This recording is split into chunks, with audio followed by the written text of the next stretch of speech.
제 14장.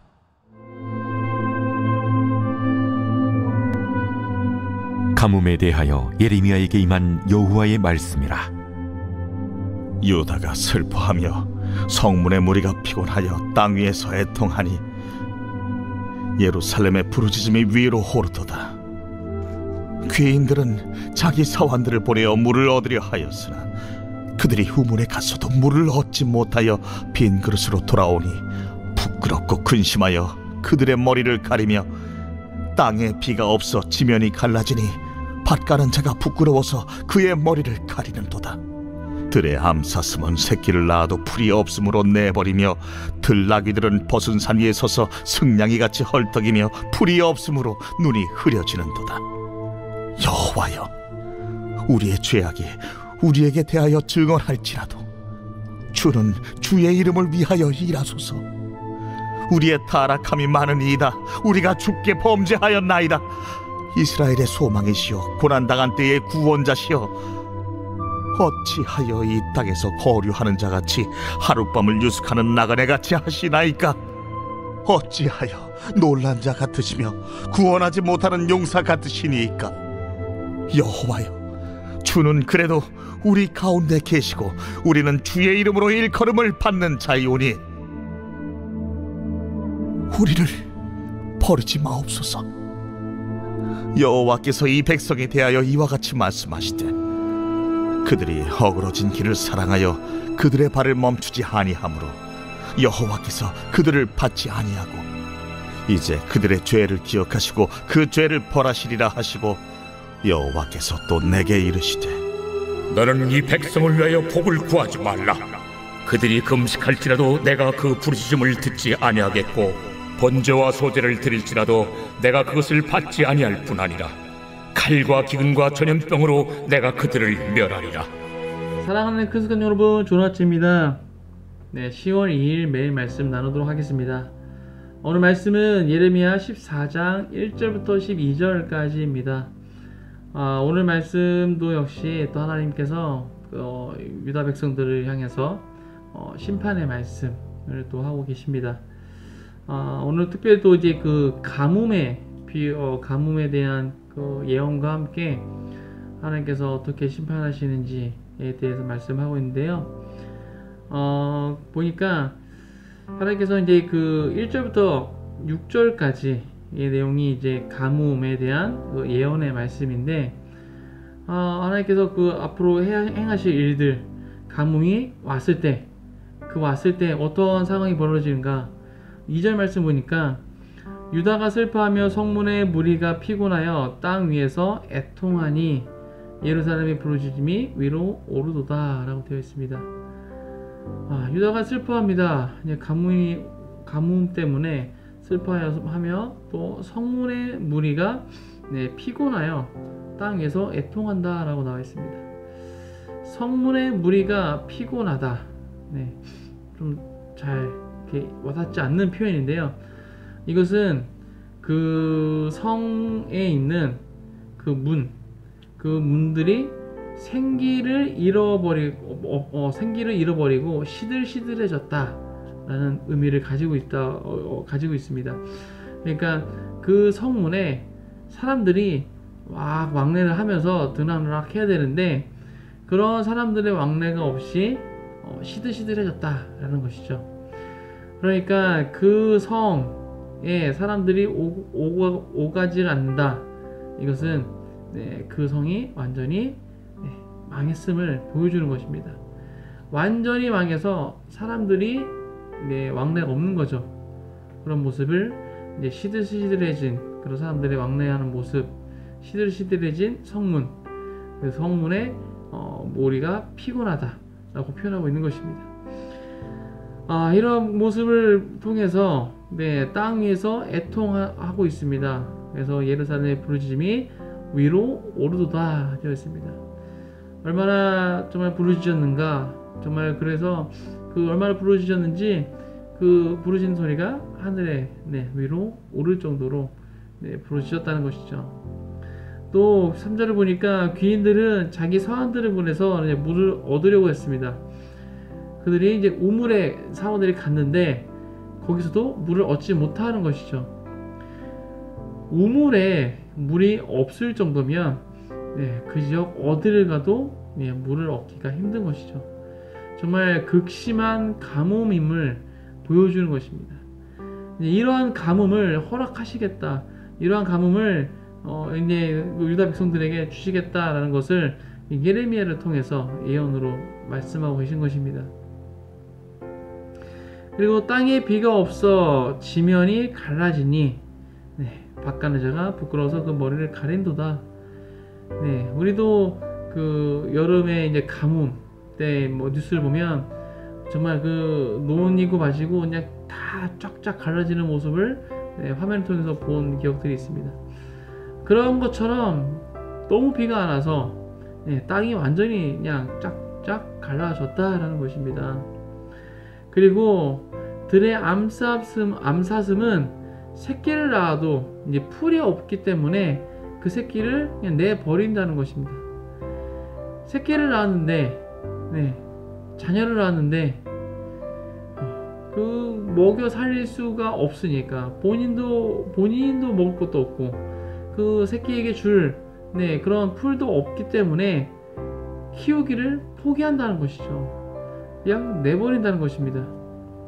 그리고 들나귀들은 산 위에 서서 승냥이 같이 헐떡이며 풀이 없으므로 눈이 흐려지는 도다 라고 되어 있습니다. 정말 극심한 가뭄 가운데 산 짐승들마저도 물을 구할 수가 없어서 그런 비참한 삶을 살아가고 있는 그런 상황, 이러한 상황이 곧 그들에게 닥치게 될 것이다. 이런 비참한 상황이 임하게 될 것임을 예레미야를 통해서 예언의 말씀을 주신 것입니다. 이 예언을 받고 예레미야가 이제 하나님께 기도합니다. 여호와여, 우리 죄악이 우리에게 대하여 증언할지라도 주는 주의 이름을 위하여 일하소서라고 되어 있습니다. 우리의 죄악이 우리에게 대하여 증언할지라도 자신들의 죄악, 그것이 명백하다라는 것이죠. 그 죄악이 우리가 죄인임을 증언한다는 것입니다. 그렇다 할지라도 주는 주의 이름을 위하여 일하소서. 하나님의 이름을 위해서 일해 달라는 것입니다. 하나님의 이름을 위해서. 지금 유다 백성들 하나님의 백성들입니다. 하나님의 백성들, 그 하나님의 이름을 위해서 일해 달라는 것이죠. 그 백성들을 돌봐 달라는 것입니다. 하나님의 백성들이 그 가뭄 가운데 완전히 그냥 말라서 다 죽는 것, 이것은 하나님의 백성이 죽는다는 것은 하나님의 이름에 먹칠하는 것이니 그 하나님의 이름을 위해서라도 우리를 지키고 보호해 달라라는 것입니다. 이스라엘 또 8절입니다. 이스라엘의 소망이시오 고난당한 때 구원자시며 어찌하여 이 땅에 거류하는 자같이 하룻밤을 유숙하는 나그네 같이 하시나이까 라고 되어 있습니다. 하나님께서 이스라엘에 거하지 않으시고 그냥 거류하는 자, 지나가는 자, 그리고 하룻밤을 유숙하는 나그네, 하룻밤만 있다가는 나그네처럼 그들 가운데 왜 그렇게 계십니까? 라고 반문하는 것이죠. 왜 우리를 돌보지 않으시고 거류민처럼 나그네처럼 그렇게 잠깐 왔다 가십니까? 라고 이야기하는 것입니다. 여호와여, 주는 그래도 우리 가운데 계시고 우리는 주의 이름으로 일컬음을 받는 자이오니 우리를 버리지 마옵소서. 지금 이 극심한 그런 가뭄 가운데 우리가 하나님께서 이렇게 잠깐 왔다 가는 것처럼 계신다 할지라도, 우리를 돌보지 않는다 할지라도 하나님은 그래도 우리 가운데 계심을 믿는다는 것입니다. 그리고 우리는 주의 이름으로 일컬음을 받는 자, 우리는 하나님의 백성임을 우리가 믿는다는 것이죠. 그렇기 때문에 우리를 버리지 말아달라 라고 간구하고 있는 것입니다. 예레미야의 이런 간구에도 불구하고 하나님의 그 결정은 완강하십니다. 완고하셨습니다. 10절부터 12절 보니까요. 그들이 어그러진 길을 사랑하여 그들의 발을 멈추지 아니하므로 여호와께서 그들을 받지 아니하고 이제 그들의 죄를 기억하시고 그 죄를 벌하시리라 되어 있습니다. 이 유다 백성들이 어그러진 길을 사랑했다라고 되어 있습니다. 어그러진 길, 우상 숭배죠. 우상 숭배를 계속해서 끊이지 않고 멈추지 않고 했기 때문에 이제 하나님께서 더 이상 그들을 받지 않겠다라는 것입니다.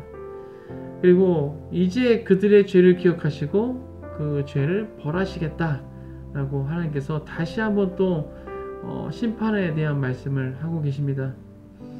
여호와께서 또 내게 이르시되 너는 이 백성을 위하여 복을 구하지 말라. 그들이 금식할지라도 내가 그 부르짖음을 듣지 아니하겠고 번제와 소제를 드릴지라도 내가 그것을 받지 아니할 뿐만 아니라 칼과 기근과 전염병으로 내가 그들을 멸하리라. 앞에서도 한번 나눈 적이 있었는데요. 예레미야에게 더 이상 백성들을 위해서 기도하지 말라, 복을 구하지 말라 라고 말씀하고 있습니다.